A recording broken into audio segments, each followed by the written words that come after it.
Obim, você não concordou com a minha exposição. Em parte. Concordei em parte. Vocês vão ver a colocação do professor Bimbo, eu concordei em parte, né? Ele tem a atuação bem expressiva no órgão ambiental, então eu respeito muito as colocações dele, sabe? Bom, então eu vou me retirar, eu peço mil desculpas, porque eu até pedi a antecipação do motorista que vai me levar lá, porque eu tenho receio de não conseguir passar no tribunal antes de ir para o aeroporto.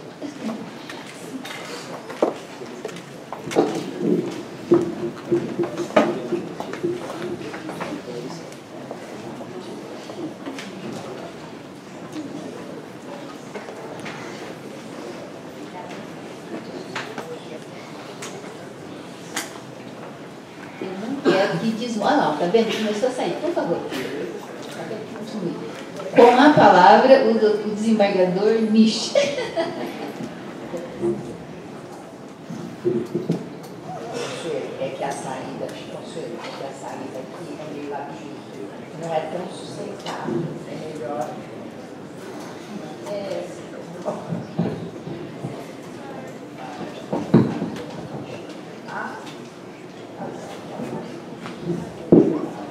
Claro.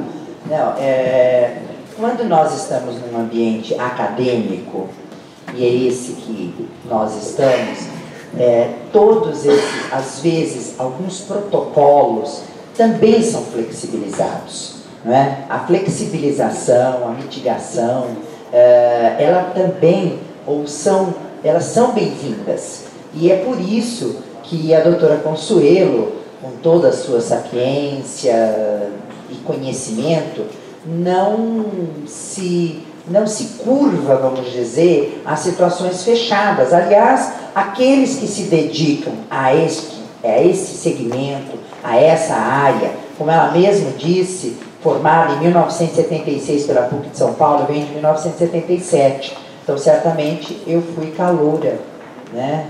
Ela me deu algum trote naquela época, entendeu? E essa é ficar à vontade. Nós, o professor e doutor, nosso juiz Renato de Preto, que é aqui o diretor da RAGE, da região, dessa região rica e dessa região também que precisa de um olhar bastante crítico, bastante técnico e também com, vamos dizer assim, um tempero de ativismo. Soube, sem dúvida, escolher pessoas para falar para vocês. O professor Luiz Fernando, desembargador Luiz Fernando Nish, também de uma formação da PUC São Paulo. Eu fico muito contente porque todos nós somos filhos de uma mesma mãe, não é? Com o carinho que nós temos por essa PUC, seja a PUC São Paulo, a PUC Campinas. Eu, quando vim para cá, eu dizia a minha prima rica, e hoje eu já não digo mais isso, porque a prima rica está aqui, entendeu? Que é a PUC Campinas, pelo que ela está sendo apresentada. Então, o Dr. Luiz Fernando Nish tem uma história na magistratura, no magistério, e sem dúvida a aula ou a palestra dele, toda, vamos dizer assim, simplicidade com que ele fez na apresentação, eu posso garantir aos senhores, e aí eu creio que aqui os que me conhecem sabem que eu não falaria simplesmente para agradar alguém. Ele tem um conhecimento muito profundo, tem uma história e uma vivência que chancela cada palavra e cada solução, porque tem o caráter vinculante, faz parte da Câmara Ambiental, e uma Câmara que modernizou também no Tribunal de Justiça de São Paulo. Nós éramos uma Câmara e hoje somos duas câmaras. E eu conversava com ele e verifico que a modificação também fez bem. Ou seja, as mudanças, partindo do princípio que, não obstante toda a teoria, toda a doutrina, todo o trabalho, toda a mobilização uma hora passa por um momento de necessidade de uma solução em caráter vinculante. Então, ele vai falar com caráter vinculante, mas com esse jeito que quem o conhece se apaixona.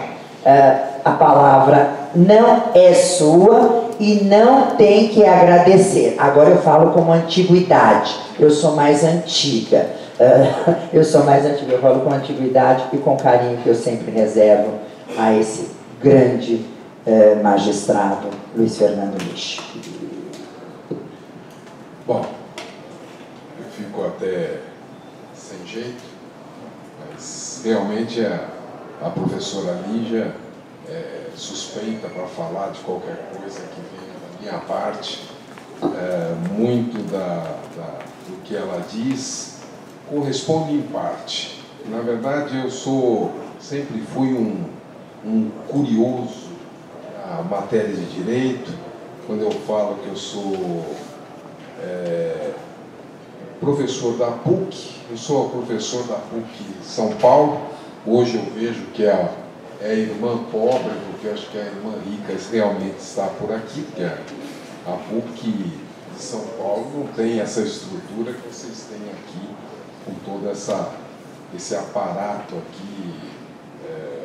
Mas, da mesma forma, eu sou formado pela USP, mas desde o começo, meus amigos todos eram da PUC, acabei entrando lá como professor da PUC, fiz a minha formação toda por lá. E quando eu digo que eu sou um curioso no direito, eu sou meio um conformado, gosto de novidade, procuro novidade e sempre tentando mudar os horizontes para não cair sempre na mesmice que é a nossa atividade jurisdicional. Então, mesmo como juiz, eu tive uma formação no direito público, eu também como estudante fiz especializações em direito público pela própria escola, fui juiz da Fazenda Pública que tratava desses aspectos mesmo administrativos, antes urbanísticos, até mesmo antes dessas questões ambientais que hoje ganham uma importância muito grande no cenário do direito, e até mesmo vocês percebem isso pela necessidade que as faculdades hoje de colocar nas suas grades curriculares e tudo mais, disciplinas envolvendo direito ambiental. Eu sou professor da PUC, mas por muito tempo na área de processo, então tenho aquela visão processualista, privatista, que eu era sempre de direito privado, depois fui para o público, do público também cansei um pouco e começo a buscar outras variantes para sempre buscar um aperfeiçoamento. Então, o que eu digo, hoje eu já falei que eu vou mudar o foco da minha exposição, até mesmo diante desse público-alvo hoje, que é um pouco diferente. Então, vou muito mais falar das dificuldades de alguém que o campo do direito ambiental, para mim, também é muita novidade. Todo dia, uma novidade, aprendendo e até mesmo começando a pensar diferente quando se trata de matéria ambiental, de alguém que tem uma formação privada e depois disso uma pública restritiva, que até no âmbito do direito público a gente vê que a questão ambiental ela transcende essa necessidade de você ampliar um pouco mais os seus horizontes para não ficar mesmo naquela visão publicista que eu tinha em relação à fazenda. Foi 2 dias atrás, nós tivemos um encontro de juízes ambientais no âmbito nacional. Nós tivemos juízes, isso promovido pela própria Escola Paulista da Magistratura, nós tivemos um encontro de juízes ambientais e a preocupação que se tem em relação ao tema e até mesmo uma conclusão que depois foi tirada uma carta de São Paulo, que envolve juízes estaduais, federais, desembargadores federais também, estaduais. Foi tirada uma carta de São Paulo a respeito dessas aflições que o magistrado que atua hoje no direito ambiental tem, e as dificuldades e até mesmo a necessidade de trocas de ideias. E a professora Consuelo também traz com muito mais riqueza, eu digo que até mesmo eu sinto meio constrangido, que até se eu soubesse até um material um pouco mais robusto eu poderia trazer. Eu fiz algumas anotações, por isso eu trouxe algumas anotações que eu faço com essa visão curiosa da questão ambiental, e eu percebo exatamente isso, que a aflição é sempre a mesma.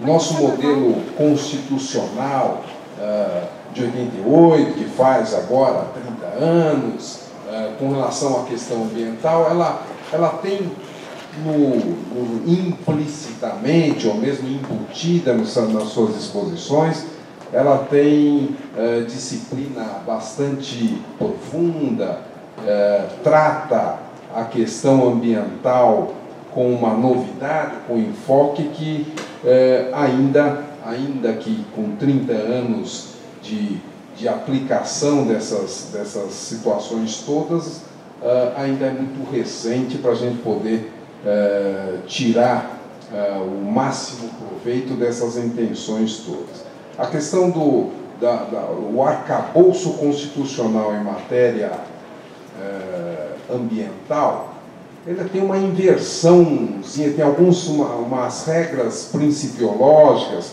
O próprio ministro Herman Benjamin, na abertura desse encontro que eu falei de juízes ambientais, ele fez um pronunciamento a respeito disso, ele faz uma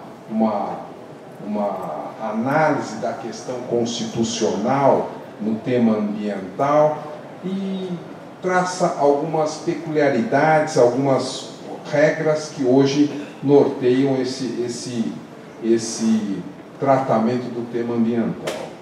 Então, o que eu percebo, na verdade, são a Constituição ela traz uma definição de princípios que devem nortear a questão até mesmo da divisão das competências, não somente das competências legislativas, mas especialmente na questão das competências dos órgãos que são responsáveis hoje pelo poder, do exercício do poder de polícia a respeito do tema ambiental. A questão da fiscalização, os órgãos técnicos de regulação desses temas que são bastante palpitantes e que são presentes não só no âmbito nacional, mas também no cenário mundial, como se coloca aí. Muito se fala, como a própria professora Consuelo fala, a questão do aquecimento global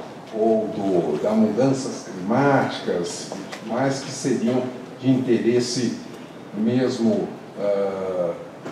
na visão ambiental. É claro que a gente tem sempre essa preocupação com relação às gerações futuras, as questões não somente momentâneas e a preocupação sempre constante com relação à questão de desmatamento e preservação do meio ambiente natural, original, e essa é o grande objetivo dos nossos pronunciamentos em grau de recurso, é exatamente essa preocupação. A preocupação de você preservar e, ao mesmo tempo, essa preservação não seja de tal forma que ingesse que, às vezes, você restabelecer a situação anterior é muito mais prejudicial ao meio ambiente. E nós temos também, na própria fala do ministro Herman Benjamin, que nós temos também na Constituição outro direito fundamental que seria também o direito ao desenvolvimento. Então, a questão do meio ambiente não pode ser tratada até mesmo com maior sobreposição, ou pelo menos um ponto de equilíbrio entre o desenvolvimento sustentável e a questão da proteção do meio ambiente. Ela tem que ser sempre pautada por essa tentativa de se buscar um equilíbrio. Então, as decisões dos tribunais, a parte federal, que a professora Consuelo bem coloca, a parte federal, ela abrange essas questões maiores, essas questões no âmbito geral da tutela do meio ambiente, e praticamente a justiça estadual fica com a questão do varejo, da aplicação local, e essa inversão, quando eu digo das competências legislativas também, que as regras gerais traduzidas na Constituição, ou mesmo na legislação federal a respeito de traçar regras gerais, e caberia a cada âmbito local, ou nos próprios estados, matérias com uma autonomia mais restritivas de disposições, sempre visando o melhor para o meio ambiente. Então, o que a gente se depara, na verdade, é sempre com essas questões, as questões locais, o âmbito de São Paulo, então essas questões de aquecimento global, é claro que mudanças climáticas, é claro que isso repercute diretamente no aspecto mundial, global, mas também nós temos o enfrentamento dessas questões no âmbito local, nas questões de agronegócio, a cana-de-açúcar, que é a queima da palha. Isso sempre foi, hoje passa a ser um tema muito, na verdade até já ultrapassado, mas bem reflete essa situação de cada município tinham leis em relação a isso, até mesmo atuação municipal. Nós temos aqui a presença do secretário municipal a respeito disso, tá? Que hoje a importância dos órgãos, as agências de fiscalização e até mesmo aqueles que têm uma participação efetiva no licenciamento, seja local e não tanto no licenciamento ambiental mais amplo, mas a questão do licenciamento hoje é a grande responsabilidade, porque nós temos a teoria do fato consumado, a própria rigidez do ato administrativo. O ato administrativo em si, uma vez emitida ou expedida uma licença para qualquer tipo de empreendimento, ela tem aquela presunção legal, ainda que relativa, de que é a melhor em relação à atuação mesmo no campo ambiental. Nós temos essas mudanças do Código Florestal, a questão do retrocesso ou não. O Supremo, basicamente, ele define como constitucional muita coisa que vem dar uma flexibilidade em relação às disposições do Código anterior. Mas o que me chama a atenção na própria decisão, que ainda não estaria na íntegra, mas os próprios boletins emanados do STF, tem algumas considerações que são bastante importantes para a gente entender sempre como é que a situação está. Então, o colegiado mesmo, no seu pleno, ele fala do artigo 225, que todos têm direito ao meio ambiente ecologicamente equilibrado, bem de uso comum do povo, essencial à saúde, qualidade de vida, aquela coisa toda que sempre com a preocupação para as futuras gerações, e sobre essa perspectiva assume a função dúplice do microsistema jurídico na medida que se consubstancia simultaneamente um direito e um dever dos cidadãos. Na verdade, essa própria evolução do tema ambiental, nós temos o direito mesmo do homem com relação às questões à vida, à saúde, depois disso essa mesma evolução, hoje para as chamadas dimensões recentes de interesses tuteláveis, como a própria visão da fraternidade, o aspecto social, a relevância social e até mesmo uma vida mais saudável e equilibrada, um meio ambiente sustentável. Então, nas considerações, nas entrelinhas dessa decisão do Supremo, nós percebemos que eles fazem sempre essa referência à questão de avanços tecnológicos e, ao mesmo tempo, essa visão quase que kantiana da questão de preservação do meio ambiente, restaurar o meio ambiente como era originalmente. Então, nós temos sempre esses dois pesos que têm que ser medidos. Então, a questão do retrocesso tem que ser examinada não somente sob o aspecto do restabelecimento das condições originais do meio ambiente, mas, ao mesmo tempo, não pode desprezar ou ignorar a questão do grau de desenvolvimento e algumas situações consolidadas diante do desenvolvimento econômico, até mesmo avanços tecnológicos, que nem por isso não se dá para ter um ponto de equilíbrio. Então, o que eu percebo da decisão do Supremo, e é o que tem se norteado, que não há, basicamente, uma flexibilização, mas, na verdade, o que existe, e esse é o pensamento de várias teorias, com relação à própria constitucionalidade das novas regras do Código Florestal, as duas câmaras do Tribunal de Justiça já vêm entendendo dessa constitucionalidade de aplicação dessas novas regras, a orientação das duas câmaras de direito ambiental já vinham se pronunciando no mesmo sentido, basicamente, que o Supremo traçou em linhas gerais. Ele está dizendo pontualmente algumas situações, evidentemente que algumas regras estão sendo colocadas, até no encontro de juízes ambientais, estava lá um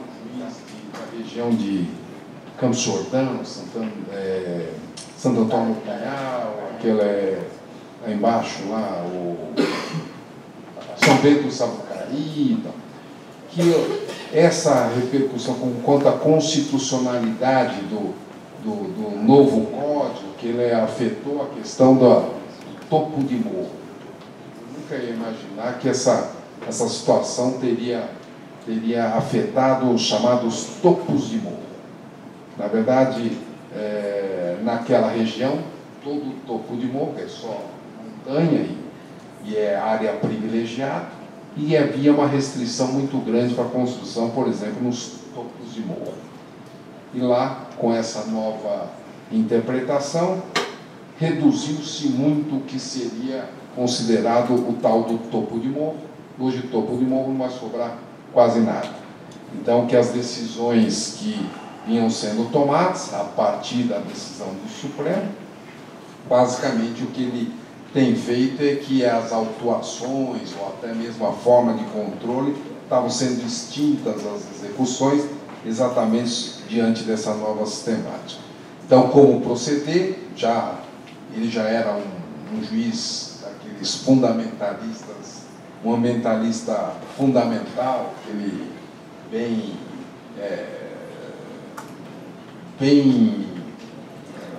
é um radical, mas é aquele que tem uma visão bem do meio ambiente que tem que ser preservado dentro a todo custo. E quais seriam os mecanismos que o juiz teria agora para enfrentar essas situações, porque ele, daqui para frente, ele acha que região toda, os morros todos, cada pico, cada topo de morro vai estar ocupado de forma desordenada. Essa é uma situação que com certeza, ainda sobram outros mecanismos que existem. A área de preservação permanente, o controle dessas áreas, essas ocupações, ainda que não consideradas sob o enfoque do topo de morro, ainda nós temos mecanismos instrumentais para fazer valer ou a prevalecer essas questões. E aí eu digo que as licenças ambientais, a questão dos órgãos fiscalizadores, ou as agências técnicas que dão esse subsídio, elas precisam ser dotadas de mecanismo, de instrumental, materialmente, para enfrentamento dessas mesmas questões.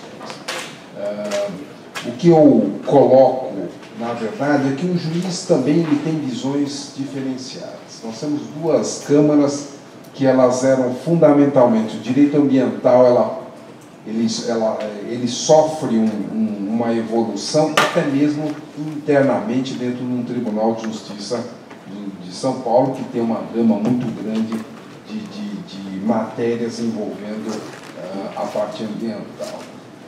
Fundamentalmente, nós temos até classificações até para encaixar o que seria uma Câmara Ambiental hoje no Tribunal, não se sabe se ela é atrelada ao direito público ou se ela é atrelada ao direito privado. Hoje, as duas câmaras nós temos, eu presido a segunda Câmara de Reservado ao Meio Ambiente, que hoje ela é inteiramente composta por desembargadores da seção de direito privado.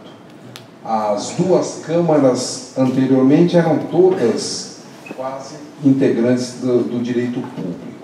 Hoje nós temos metade uma Câmara inteira só de direito privado, e nós temos ainda a primeira Câmara, que é a mais antiga, tradicionalmente vinculada ao direito público. Mesmo assim, tem já um penetra lá, tem um direito penal, tem um criminal, mas ela já está desde o começo, mas a gente consegue perceber hoje que há visões diferentes. Muita coisa que era aquela visão estanque com relação à questão ambiental, muito mais voltado ao direito público, essa situação mais hermética do ato administrativo em si, a visão administrativa dessas questões ambientais, elas hoje têm um diferente tratamento entre as duas câmaras. Não digo que seja a minha Câmara, a segunda Câmara, mais liberal ou menos formal que a primeira, mas dá para se notar nitidamente, especialmente nas discussões de grupo, a gente vê que há visões bastante diferentes em relação a temas com o mesmo enfoque, ainda que todos busquem a melhor solução no meio ambiente equilibrado, saudável e tudo mais, não há como se desprezar a questão também dos avanços tecnológicos e assim por diante. Então, vários temas estão sendo suscitados. Então, a questão da decisão do Supremo quanto ao Código Florestal, eu entendo que houve realmente uma definição, mas já era uma orientação que ambas as câmaras vinham adotando em diversos temas. Então, a questão do não retrocesso é um princípio que tem que ser observado. Hoje tudo é feito para, quanto mais se restringir, isso aí não se voltaria mais para uma situação antecedente. Então, a grande preocupação e desafio de qualquer que hoje atua no campo do direito ambiental é exatamente nessa situação. Falou-se também das súmulas do STJ. Da mesma forma que o Supremo tem essa visão maior em relação ao direito ambiental, ao aspecto global, futuras gerações, nós temos um STJ que tem aquela visão mais no caso pontual, quando a professora Consuelo diz que cada caso tem que ser analisado numa situação, eu vejo que o STJ está muito mais para aquela posição, como eu digo, do juiz de São Bento de Sapucaí, que é muito mais uma visão de alguns ministros, principalmente do ministro Herbert Benjamin, que tem essa vocação ambiental bastante acentuada e nas suas decisões realmente serve de paradigma qualquer decisão nossa em relação a isso. As súmulas, ela fala da teoria do fato consumado. Hoje o que nós temos entendido que a questão é se você tem como evitar o dano, não é nem tanto o princípio da precaução, que ela vem como corolário disso, mas o princípio da prevenção. Você evitar o dano a qualquer custo, para que depois disso, depois do dano já ambiental concretizado, não importa, para nós é uma segunda etapa, a questão da indenização do dano ambiental, ela tem um pouco menos de prioridade do que propriamente evitar-se o dano.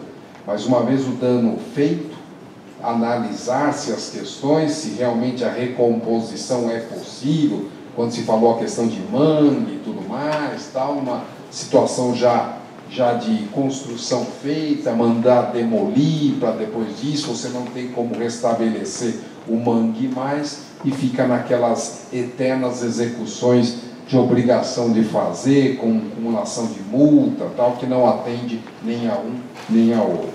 Engessa o agronegócio, engessa as atividades, mesmo enquanto isso o meio ambiente continua degradado e a gente não tem muito essa questão. A súmula 618, que é a que trata da inversão do ônus da prova no âmbito da degradação, do dano ambiental, também é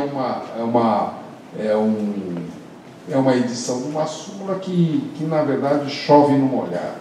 Na verdade existe essa situação que o meio ambiente ele tem para nós processualistas, tal. Outro dia mesmo lendo eu vi no Estadão saiu uma matéria a respeito dessa súmula, que ela é um absurdo, que viola o CPC, como se o CPC fosse o instrumental adequado para tratar-se das matérias ambientais, e eu entendo que, na verdade, essa questão da inversão do ônus da prova sempre foi, e já vem como os precedentes do tribunal sempre se orientam nessa situação.